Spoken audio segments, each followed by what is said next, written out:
Hello everyone, this is Akshat Goyal and welcome back to another episode in the series of CA Final Subject-Wise Strategies. In this video, I'll be discussing my strategy for the paper 4 that is law. So let's begin. First of all, the topic is lectures. तो क्या lectures लेने चाहिए और लेने चाहिए तो कहाँ से लेने चाहिए?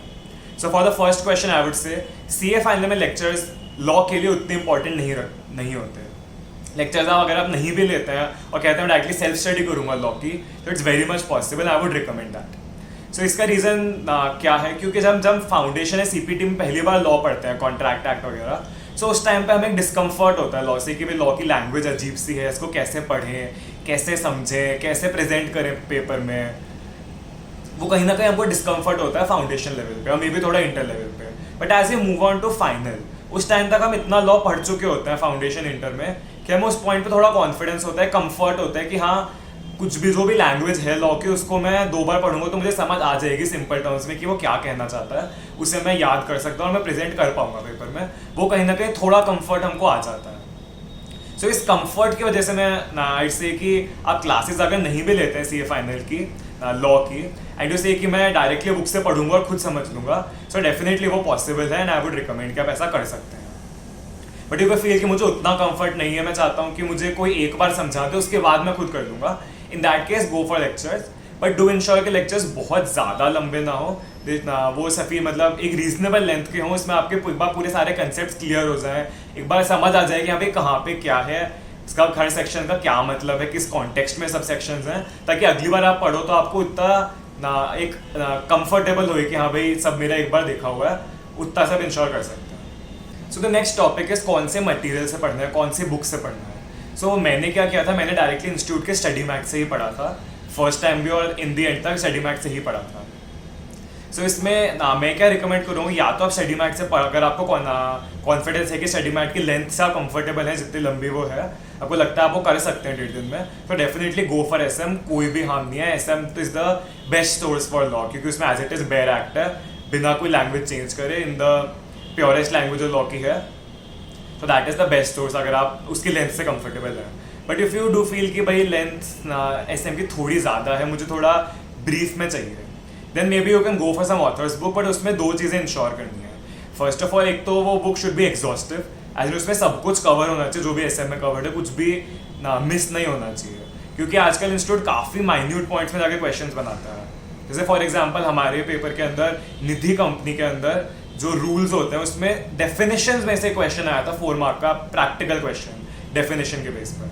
सो डू इंश्योर कि वो एग्जॉस्टिव हो एंड सेकेंडली डू इंश्योर कि उसके अंदर इंटरप्रिटेशन से मीनिंग्स चेंज नहीं हो गए उन चीज़ों के, क्योंकि ऑफन बुक्स के अंदर अपनी लैंग्वेज यूज़ करते हैं तो कई बार मीनिंग्स चेंज हो जाते हैं. सो ट्राई टू इंश्योर कि मीनिंग्स उसमें रिटेन है, जो एक्चुअल लॉ का मीनिंग है, एक्चुअल लैंग्वेज है, उसमें ज़्यादा खुद की लैंग्वेज यूज़ नहीं है. So that is how you can ensure if you decide to go for an author's book. Otherwise SM तो बेस्ट है ही. क्वेश्चंस कहाँ से करना है? सो आई वुड से लॉ के लिए आप पास्ट क्वेश्चंस एमटीपी आरटीपीस अगर कवर करते हैं पिछले कुछ अटेम्प्ट्स की, so that is sufficient. So what I did was I did Arpita Tulsian ma'am's question bank, जिसमें अराउंड 2013 से अराउंड 15 से अब तक के सारे क्वेश्चंस थे. सो आई डिड दैट.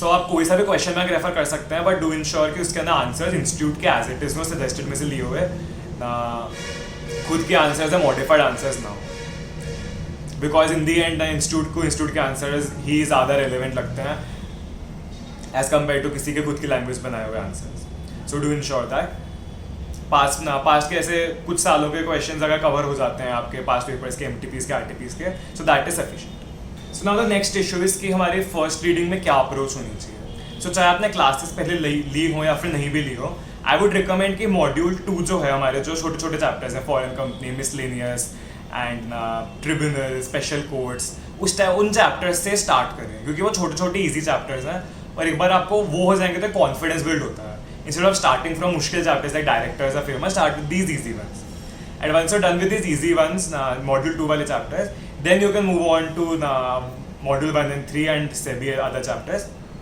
एक बार स्टार्टिंग में कॉन्फिडेंस बिल्ड हो जाता है तो थोड़ा अच्छा फ्लो बन जाता है. एंड सेकेंडली आई वुड से एक सजेशन कि फेमा को लास्ट के लिए रखना, बिकॉज फेमा थोड़ा अजीब सा चैप्टर है. जैसे मैंने अपने फर्स्ट डिवीजन में किया था, तो मैंने 80% कोर्स करा, फिर जब मैंने फेमा उठाया तो मैं फेमा के 30 पेजेस करे, मैं इतना फ्रस्ट्रेट हो गया कि मैंने फेमा भी छोड़ दिया, मैंने पूरा लॉ का सब्जेक्ट छोड़ के नेक्स्ट सब्जेक्ट पे शिफ्ट हो गया.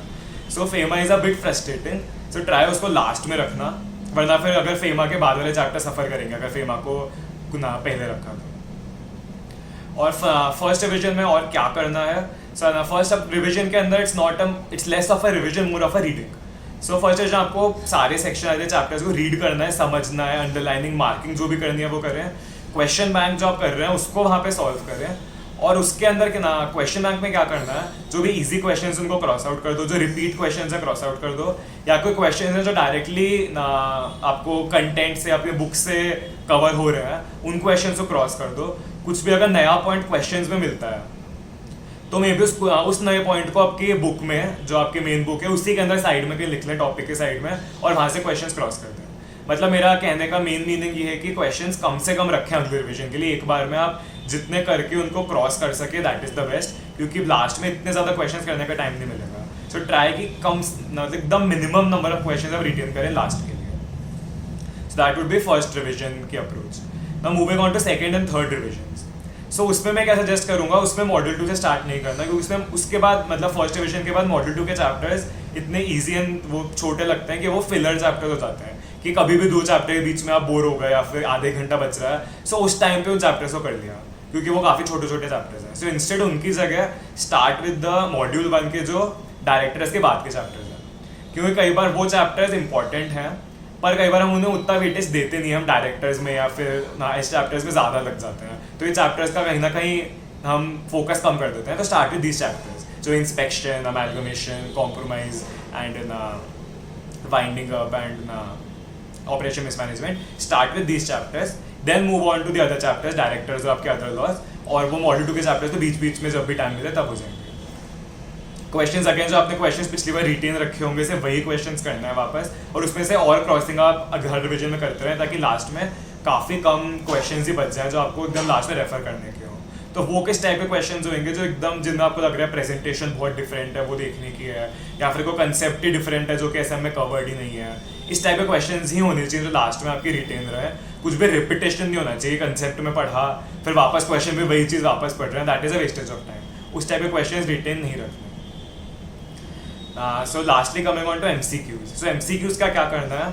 So as I say for all the subjects, MCQ booklet जो है ऐसे कि that is the best source, उसको एक बार करना है पूरी बुकलेट को, और जो भी नए पॉइंट्स हैं, इंपॉर्टेंट पॉइंट्स हैं, कुछ भी डिफिकल्ट पॉइंट्स हैं, उनको नोट करके रख लो. इंस्टेड ऑफ MCQ को मार्क करने की जगह उस पॉइंट को नोट कर लो, या तो एक अलग शीट में या फिर आपके मेन बुक के अंदर ही टॉपिक के साइड में, कि ये पॉइंट ना याद करने का है. तो इससे आपके जो भी MCQ में जो भी है वो सारे एक अलग शीट में या फिर आपकी बुक में ही कवर हो जाएगा, MCQs वापस नहीं करने पड़ेंगे. एक क्वेश्चन जो काफ़ी फ्रीक्वेंटली आता है कि क्या हमें एज इट इज़ बुक की लैंग्वेज या लॉ की लैंग्वेज यूज़ करनी है हमारे पेपर में. So I would say no, as it is language use नहीं कर सकते, वो प्रैक्टिकली पॉसिबल नहीं कि एज इट इज़ लैंग्वेज को याद करके एज इट इज़ पेपर में रिप्रोड्यूस कर सकें. So but as it is तो नहीं लिख सकते, but what can be done is कि एटलीस्ट वो एकदम लेमैन लैंग्वेज नहीं होनी चाहिए, थोड़ी प्रोफेशनल होनी चाहिए, बिकॉज हम CA कर रहे हैं तो we are not a layman, we are a professionals. तो थोड़ी प्रोफेशनल, थोड़ी सोफिस्टिकेटेड लैंग्वेज यूज़ कर सकते हैं. सेकेंडली कि क्या हमें सेक्शन नंबर्स याद करने हैं और क्या उनको एज इट इज़ कोट करना है. सो अगेन सेक्शंस कोट करना की उतनी इंपॉर्टेंस नहीं है, it is not worth that effort. अगर आपको याद हो जाते हैं सेक्शंस, और आपको सेक्शन नंबर याद करने से कंटेंट याद करने में हेल्प मिलती है, सो वेल एंड गुड, आप याद कर लो, जितने याद आ जाए पेपर में उनको कोट भी कर दो. बट आप बहुत ज़्यादा एफर्ट करें सिर्फ सेक्शन नंबर याद करने के लिए, उसकी उतनी नीड नहीं है. कमिंग ऑन एक और random suggestion for last day. Law में काफ़ी चीज़ें हैं जो लास्ट में हम भूल जाते हैं. फॉर एग्जांपल जो लिमिट्स हैं कि किस थ्रेशोल्ड के ऊपर CS अपॉइंट करना है, किस थ्रेशोल्ड के ऊपर हमें KMP अपॉइंट करना है, या फिर ऑडिट कमेटी अप्लाई होगी, इंडिपेंडेंट डायरेक्टर अप्लाई होगा, इस टाइप के. या फिर फॉर एग्जांपल कितने % की होल्डिंग पे हम कुछ स्पेशल नोटिस दे सकते हैं, या 241 में अप्लाई कर सकते हैं, 245 में क्लास एक्शन के लिए अप्लाई कर सकते हैं.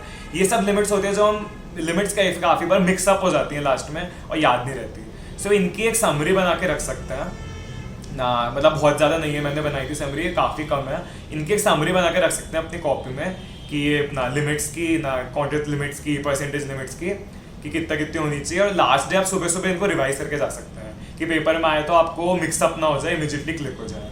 सिमिलरली अगर आप चाहो तो पेनल्टीज के भी बना सकते हो, बट अगेन पेनल्टीज याद करना इवन मतलब मुझे I did not find it very feasible कि मैं सारी पेनल्टीज याद कर सकूँ। पेपर में आएगी तो दैट्स अ रिस्क, इतना रिस्क हम ले सकते हैं। बट अगर आपको लगता है याद कर सकते हो और आपको एक समरी चाहिए उससे आपको हेल मेरी याद करने के लिए, so even that can be done. So I think that's all from my side for law. If you have any other queries, feel free to drop in the comments box or through any other mode. And till then, like, share and subscribe. I'll keep coming up with other subjects as well. Thank you.